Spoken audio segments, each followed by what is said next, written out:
Welcome to Coruzant Technologies, home of the Digital Executive Podcast. Welcome to the Digital Executive. Today's guest is Jim Swan.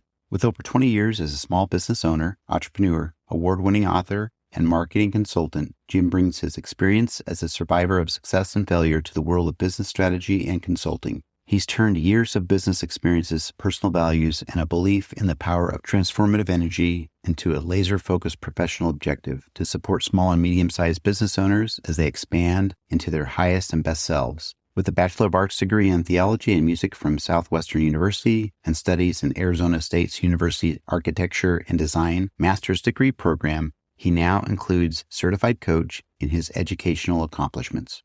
Well, good afternoon, Jim. Welcome to the show. Thank you. It's great to be with you, Brian. Absolutely. Jim, this is awesome. Get up every day, meet somebody new, share their story with the world. And this really is something that is so inspiring for me. And again, appreciate you jumping on. This is just so fun. So thank you again. Jim, we're going to jump right into the questions here. Get your story started. You've got quite the career as a coach, business strategist, and consultant, and now the business consultant at Pinetree Partners. Could you share with our audience the secret to your career growth and what inspires you? Oh, wow. Great question, Brian, or questions. I would say persistency has been the backbone of my career. I've had some brilliant successes and I've had some catastrophic failures, lots of highs and lows over the years, but I've always managed to come back and keep working at it. So I would say persistency. And then on the inspirational side, I try to read something every day. I'm a great follower of the writings of the Tao Te Ching. I do a lot of reading in the Stoics. I'm trying to make my way through Marcus Aurelius' Meditations right now, and I must say it's dense, but it's also inspiring. Writers like that. Awesome. Thank you for sharing that. Of course, we all entrepreneurs have the highs and lows. Everybody does experience it, but sometimes it's a bit more personal or sometimes a bit more painful as an entrepreneur. So I appreciate you sharing that. Jim, moving on here, your tenured experience in the world of coaching and consulting speaks for itself. You're also an IPEC certified professional coach and have helped many executives, leaders, and businesses turn their businesses around for the better. What is the key to helping these leaders transform? Over the years, I have first observed it in myself, Brian, and then I have observed it in clients and people who I engage with. We have a real tendency to compare ourselves, to create an ideal in our head against which we are constantly measuring ourselves. And what I've discovered is that particularly for entrepreneurs, those ideals are remarkably unrealistic. It's the standards that we set, the ideas of perfection and what success looks like or will look like when we achieve it. It's always out there in the foreground. It's always ahead of us. And being able to shift that thinking. There was a book I came across a number of years ago, and I reread it regularly now. I think it's Dan Sullivan and Ben Hardy, I think. It's called The Gap in the Gain. And it talks to this idea of rather than looking at the unachievable, which is the horizon line. The horizon's always there. Wherever we are in the world, the horizon is there, but we can never get there. But what we can do is we can measure where we are today against where we started in this journey, whether it's a project or a business. And if we can shift that thinking, it's amazing the shift that can bring to a business owner, to an entrepreneur, and to their business. Thank you, Jim. Love that perspective. Obviously, we get caught up in that horizon or that line that we can never attain, right? We do that all the time. But if we take the time, take a deep breath, and just look back for a moment to see some of the stuff that we've accomplished in that short period or long period of time, gives a different perspective. So I appreciate that. I really do.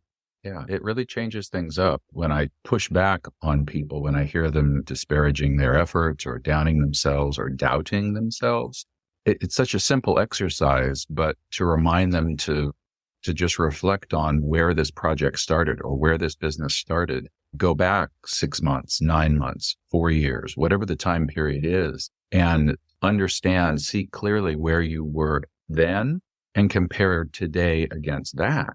And without fail, the light bulb goes off and people go, oh, wow, well, I guess I have made progress, or I guess I have had some amazing wins, or I've had some incredible ups and downs, but here I am still slugging away at it. And it energizes in a way that I have found really remarkable and quite exciting to get to witness. That's awesome. Thank you again, Jim. Jim, switching gears a little bit, we want to ask you, what do you find causes businesses to lose sight of their goals and vision? Well, Brian, I think it really is a continuation of that last thought, that when we take our eye off the only thing that makes any real sense to measure ourselves against, it's not the prize. It's not that idealized image that we have in our head that we're going to be trim and lean and buffed and we're going to be on a yacht in the Mediterranean and we're going to be surrounded. No, it's none of that. But what it can be is a very personalized understanding of what success means to the individual, to me, to you, and being so clear about that and being able to monitor that and constantly measure each day, each week, each quarter, each year's successes and challenges against that. I think that's where the real power lies. I see it all the time. People, you see it on social media. Do you have that 7-figure business? Is your business, has it broken that $1 million mark or that $10 million mark? And is that the right question to be asked? In some instances, maybe, but I think in most instances, even if you crunch the numbers, I've worked with some business owners, Brian, who, yes, they've got that $1 million business. They broke that barrier. But when we look at their expenses and their net profits, they were much better off making much less, but keeping much more of it. And that's where our work with those business owners really gets exciting, when they realize that, okay, certainly an achievement. Bravo. You drove sales or you drove growth to pass this certain mark. But what's the reality for your life, for your family's life, for your loved ones' lives? And how is that business benefiting you on that level? It changes the conversation. I think it becomes a much more exciting and rewarding conversation at that. Thank you. And I do like your perspective on this. That measurement is so key. And of course, everybody's at a different place. But again, appreciate your insights. And I know you do a lot of great work with business owners today. So thank you.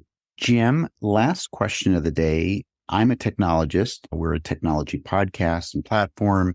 We ask every guest, regardless of their background, if you're leveraging any of that new and emerging tech in your business. And if not, maybe there's a cool tool or app you found useful you might share with us today. Yeah, I have great admiration for those who function well in the world of tech and on the cutting edge of all the great things that are out there. Sadly, I didn't get those genes, but I do try. And so we're playing around with ChatGPT AI in our firm right now, trying to understand it as an entity better, and then trying to get very conscious of how we might be able to successfully apply it within the framework of our business to help us in ways that we maybe never realized were possible. So it's an ongoing discovery process for us. Like, oh, wow, we could do that. And some things that it can do don't make sense for us. We want to have a more personal touch in some areas, but we're discovering, there are some pretty cool things that it can do. So we're trying to get better at applying that and making it part of our business. That's awesome. And I appreciate you sharing that. It just shows that you are embracing the technology regardless of your technology background, right? That's just awesome. And ChatGPT has been just the subject of this podcast for the last, 8 months. Everybody's usually, absolutely. But no, it's good to hear that. Our audience appreciates that. They love having entrepreneurs on the podcast, and they get a nugget or a gem every single podcast. So I appreciate that, Jim. Jim, it was such a pleasure having you on today, and I look forward to speaking with you real soon. Thank you, Brian. Me too. Be well. Bye for now.